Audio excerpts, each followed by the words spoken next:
What a beautiful morning to have you here this morning. We are very happy to listen to Reverend Ginger's report. She was gone for 5 weeks to Spain, and she practiced Spanish a little bit, but Buenos dias.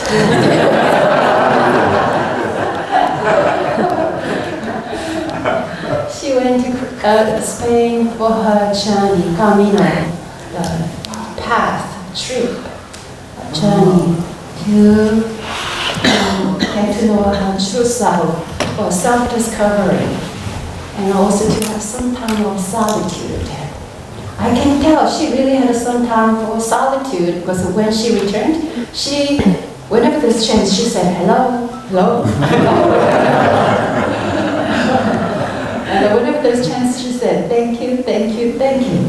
And another happy part, her appetite has significantly increased. So I have a zeal for food, now having another colleague who has another zeal for food. It makes our mealtime even happier. Our refrigerator goes empty faster. It's a wonderful sign that I think physically, emotionally, overall, she's enlightening. And we are so happy to have her back safe and sound. And with our open-minded heart, we're going to enjoy listening to her story. A real, raw, authentic experience. Please, dear friends, welcome Reverend Ginger with your palms together. And bow. Hola, buenos dias. Welcome. 800 kilometers or 500 miles. It is the physical distance from all the way up Saint John Pied-de-Port, a little town in France, across the Pyrenees mountain, all the way to the cathedral in Santiago de Compostela. Do you see that all the way, right? In between these two towns, there are about 170 towns that connect the path along the way. Some of the way is flat, and some parts are mountains. Some is surrounded by beautiful natural scenery, and some parts are somewhat boring industrial cement roads. From October 15th to November 17th, I went there alone. I was alone there to walk on that path. People know this journey as Camino de Santiago. How many of you know this? Have you heard? Oh, good. It is originally known as a pilgrimage for Catholics, historically rooted in one of the 12 apostles, named Santiago, also known as Saint James, who helped to spread Christianity back in the 12th century. It is believed that when he died, his body was put on a boat, and that boat reached the coast of northwestern Spain near the city where the cathedral stands now. People call this path Saint James Way, or the French Way, or the Portuguese Way, or the Northern Way, etc., depending on how each route is formulated. Is this pilgrimage trip popular? Yes, it is. According to the statistics from the Pilgrims Office in Galicia, Spain, 100 pilgrims from nearly 200 different countries received their Compostela certificate in 2018. The top 8 pilgrims' nationalities are Spain, of course, Italy, Germany, US, France, UK, Ireland, and Korea, yeah. Enough introduction. Now let me talk about my own Camino. I call this Ginger's Big Walk. And that's me. Here, Camino means a path in Spanish.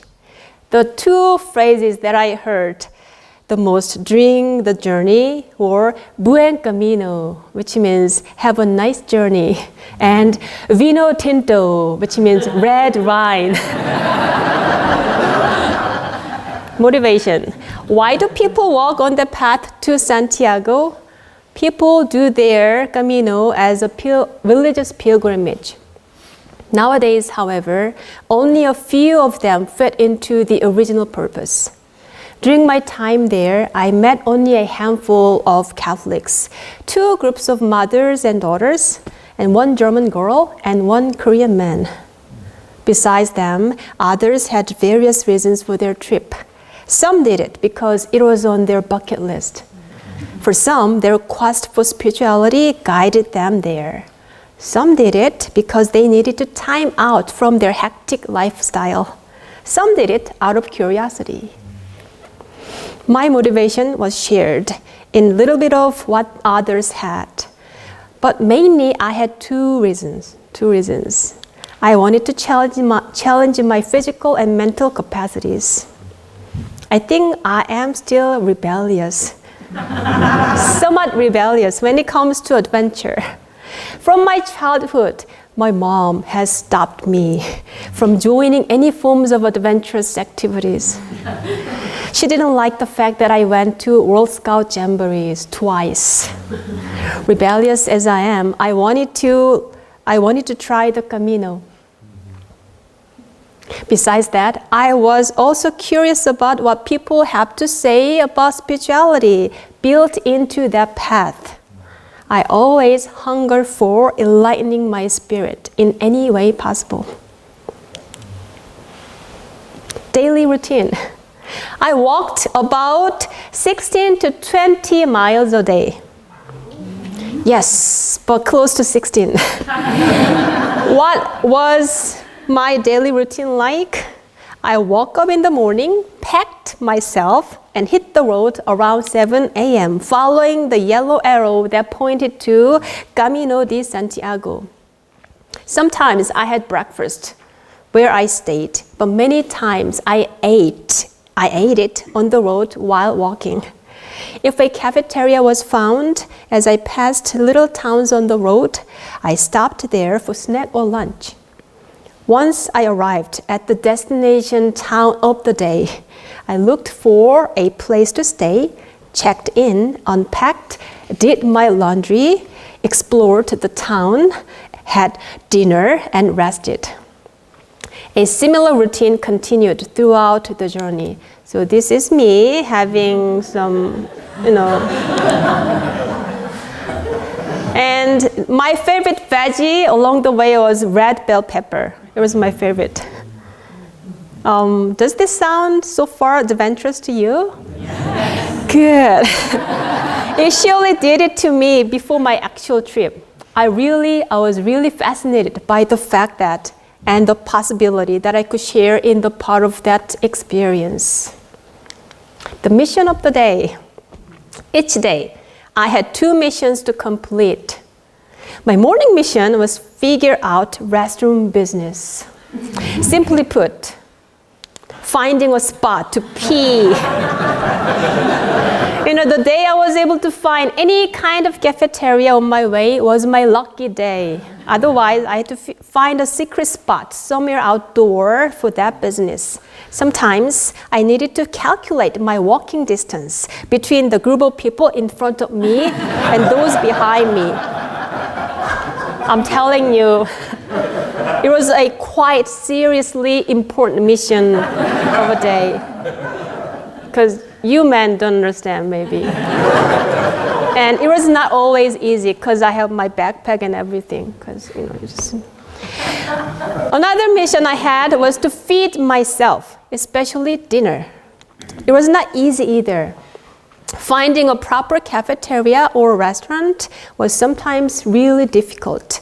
As some of you may know, Spain has the siesta culture, which is a midday rest or nap. Because of this, most shops and restaurants are closed between 2 p.m. to 4:30 p.m. And many restaurants, especially the ones with good reviews, do not open for dinner until 8:30 p.m. or even 9 p.m. I know. The days I walked a lot and wished to fuel my energy with good food became like mission impossible. I remember one day After walking about 18 miles, I really needed some hearty food. So what did I do? I picked a good-looking restaurant, went there, and begged for food. Please, give me some food. Thankfully, the waiter there had a Camino experience like me, and he kindly let me in and received my order. He surely, the Italian guy who is a good-looking, saved my day. Spain is a place where even with money or passionate heart, you cannot necessarily meet your needs. So be prepared. What would you do? Decision-making moments.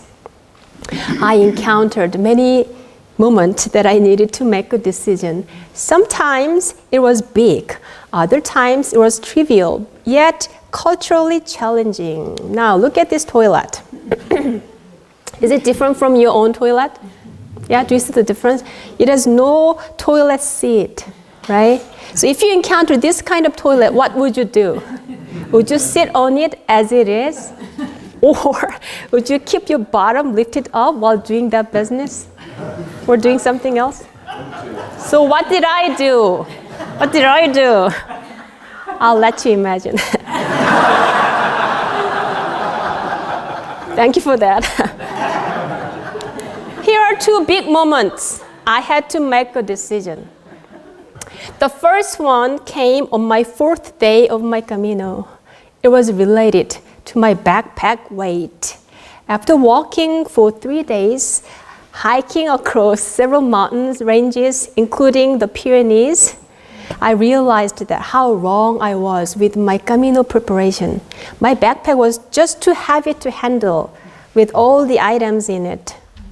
It was about 26 pounds, and it was way over what people say is an appropriate measure, which is 10% of your body weight.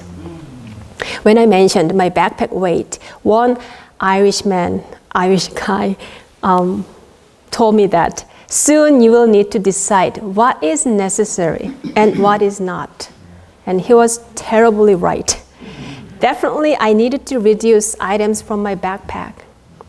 After that day, I met 2 ladies who were very kind, but at the same time, brutal when it comes to backpacking.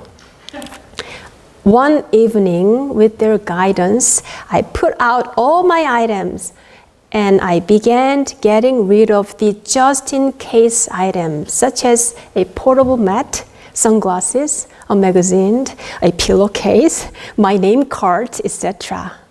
Also, I let go of any extras, like 1 set of top and bottom, underwear, and 2 hats. And here comes the big moment. I decided to, even after I took out those items, my backpack was not as light as I wish it to be. So the big moment is I decided to replace 2 fundamental heaviest items for a lighter version of them. My backpack itself and my dearest sleeping bag.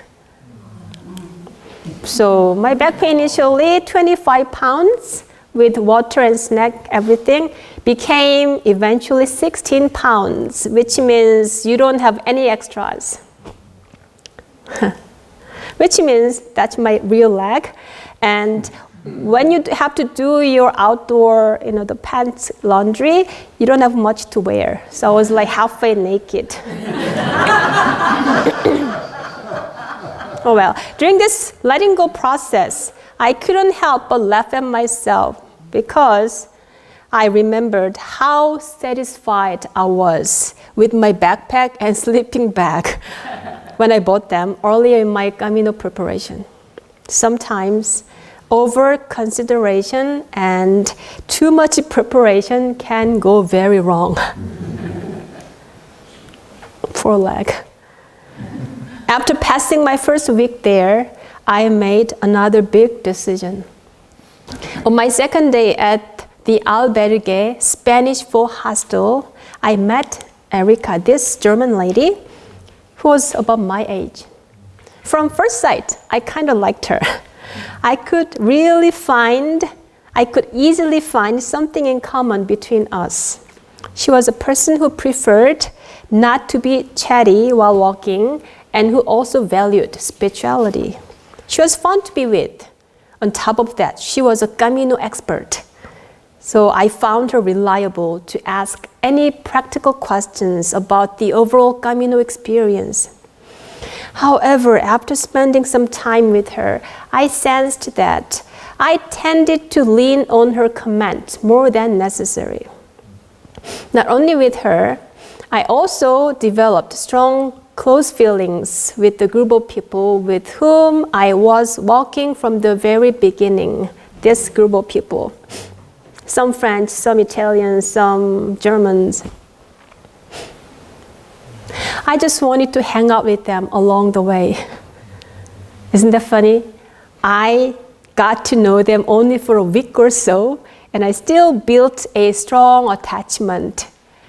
The problem was, this started to restrict my freedom of choice. So I made up my mind to leave the group of people in order to honor my inner freedom. The solution was rather easy. I just needed to take a bus and relocate myself about 3 days ahead of them. After doing that, I would not see most of them until the most of the trip. So I did this. My inner freedom was recovered, but everything has its own price to pay. My journey became fairly lonely. Challenging moments. Many times I was physically and medically challenged. And those 3 pictures were taken after walking about, 15, 16 miles, and I arrived at the town, but I couldn't find a place to stay. So it was late afternoon, and I knew that I had to walk a couple more miles to the next town. I was really tired. If you ask people what they most wish to avoid during their Camino, they will say, bedbugs. Now, I am one of them. Though I did my best to avoid them, I had failed within 10 days. The thing is that once you are bitten by them, you won't become bedbug free for the rest of the way. Most likely, the bugs will be carried with you in your sleeping bag, your backpack, or your clothing. Scary, right? There were several times when I had many bites here and there. But thanks to that, I earned another authentic experience.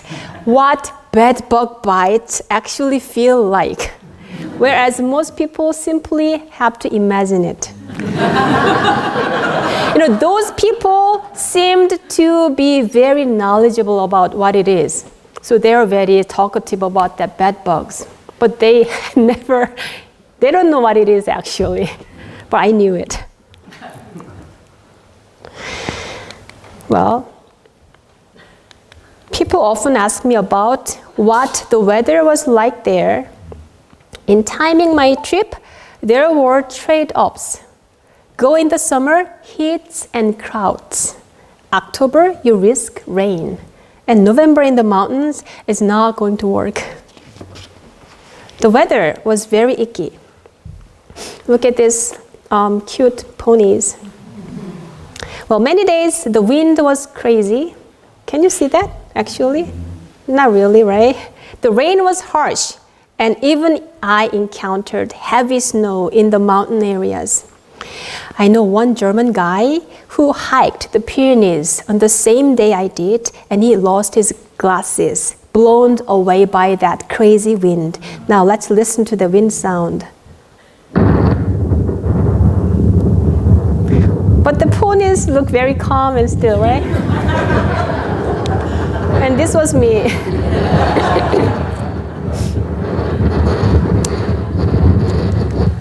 Now, hello rain.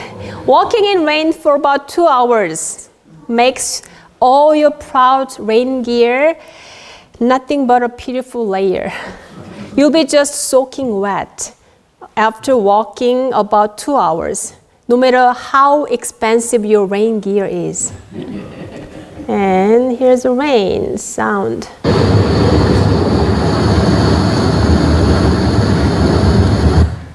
Okay, so weather forecast. When rain.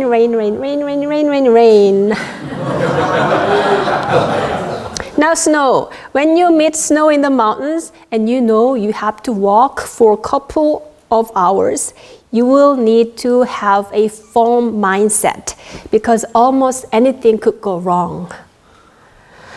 Okay, snow. Heavy snows. Just little part of that was beautiful. And snow. Isn't that beautiful? It's beautiful if you don't have to be there, right? The thing is, I was not prepared for any of this awful weather before my trip. My bad. The last 2 full weeks there, I met the notorious wind, rain, snow trio. They treated me just awfully. This weather challenge was tiring enough to make me rethink of my intention of continuing. On a snowy day, high in the mountains, I thought of quitting my walk right there. I thought, that's it, I'm done, right? I asked for a taxi after finishing my day at the albergue. But then in the following morning, I found this email on my phone. It read, "To Reverend Ginger, make a pact with your body. Tell it to keep talking. You are listening. How lucky you are to be in one of those spaces on earth where even misery is a glory, at least potentially." Powerful, right? It was really powerful because for my part, the sentence, "tell it to keep talking," was read as "keep walking" by mistake. Keep walking. Oh my. Anyway, my spirit was somewhat renewed by this encouragement, plus an Advil I took the previous night. Advil helped. So I didn't quit. I came down from the mountain on foot, and I kept on walking forward, one step at a time. Rediscovering myself. When we are surrounded by a new environment, sometimes we can see ourselves better. Thanks to this journey, I experienced myself at different levels, especially concerning anxiety and fear within me. I learned how much I can be anxious about my physical capability. I actually worried a lot about my knee condition, which turned out okay. I had a terrifying moment while walking in the dark. It was unforgettable. I was alone. Many moments I was afraid of being left alone. Eventually, luckily, I got to know myself better and found the way to get along with my inner child. Now, all of those hardships have become genuine sources for my spiritual practice. Nonetheless, I did finish my Camino at Santiago de Compostela as I intended to. That shows some level of strength within me, which I had initially doubted myself, even though people told me that I could do it. It was windy snow day too. Rain day. So now I will give myself credit for having this strength. What is true to me? The Camino can be a tough journey, and its lessons can be different for each pilgrim. The beauty and spirituality for which it is known to the world is embellished, at least for this Buddhist. I met one I met a Korean Christian minister on the way. We walked together for a while. His way of describing his Camino somewhat annoyed me. He seemed to idealize the Camino itself rather than the raw experience. I felt that it needed to be taken just for what it is. I didn't feel the need to polish or embellish it, just because the path is known to be something great and beautiful. I think people sometimes want to reduce the gap between what they initially expect and what they are experiencing. This is my own experience, which encompassed mostly bad weather and bed bugs, and might not be the same experience for someone else. So if you are interested in this Camino, go for it. So this is me after all the Camino, enjoying myself at Madrid, nice weather. By the way, someday I will tell my mom I did this.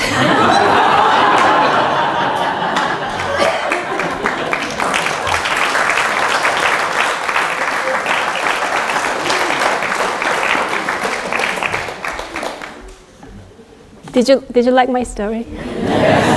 Thank you.